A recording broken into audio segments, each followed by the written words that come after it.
The Tag Along 2 really caught us by surprise. Having little or no exposure to much Taiwanese film, we weren't quite sure what to expect for this horror movie.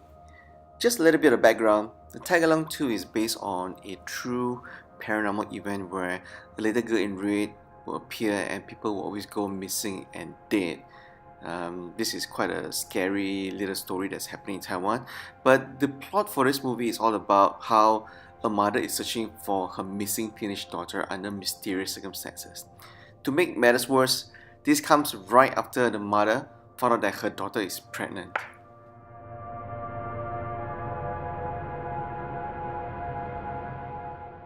We have to say, we were completely hooked from the beginning of the movie.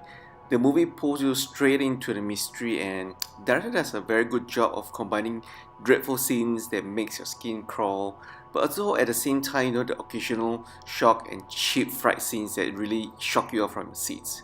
We have to say that this movie reminded us a lot of our top movie pick for last year, The Wailing, which is a good thing by the way.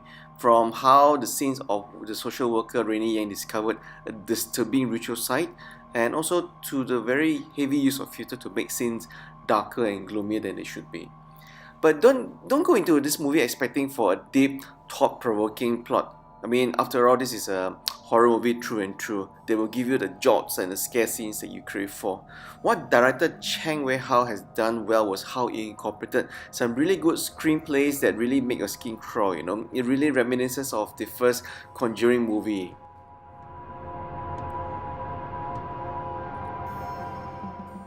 One of our concerns going into this movie was how are two of Taiwan's most gorgeous actresses going to pull off their roles convincingly enough for this movie.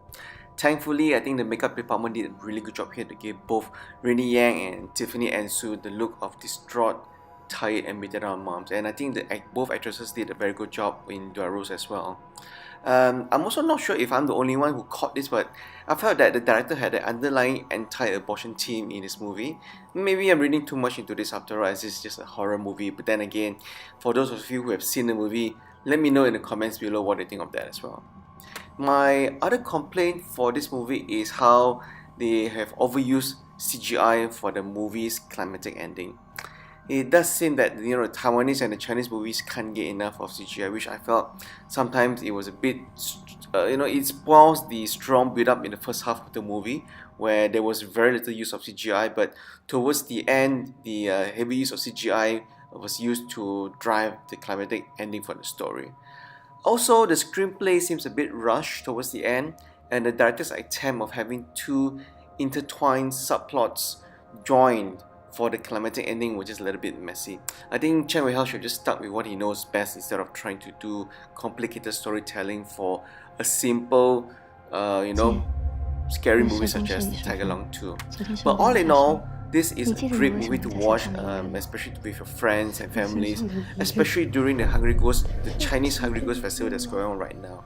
But please, and this is a public service announcement, don't bring kids or don't bring any of your friends who is pregnant to this movie, because this is really a very scary movie that shocks, gives you the real scare out of the seat scenes, and also makes your skin crawl. So all in all, don't miss the Tag Along 2. It is showing in cinemas right now. Go and watch it. We'll highly recommend this movie for horror this month. 建构一个虚幻的世界。我那天看见他。谁？后裔小女孩。18年前，台中大坑卡多娱乐园发生了一场意外。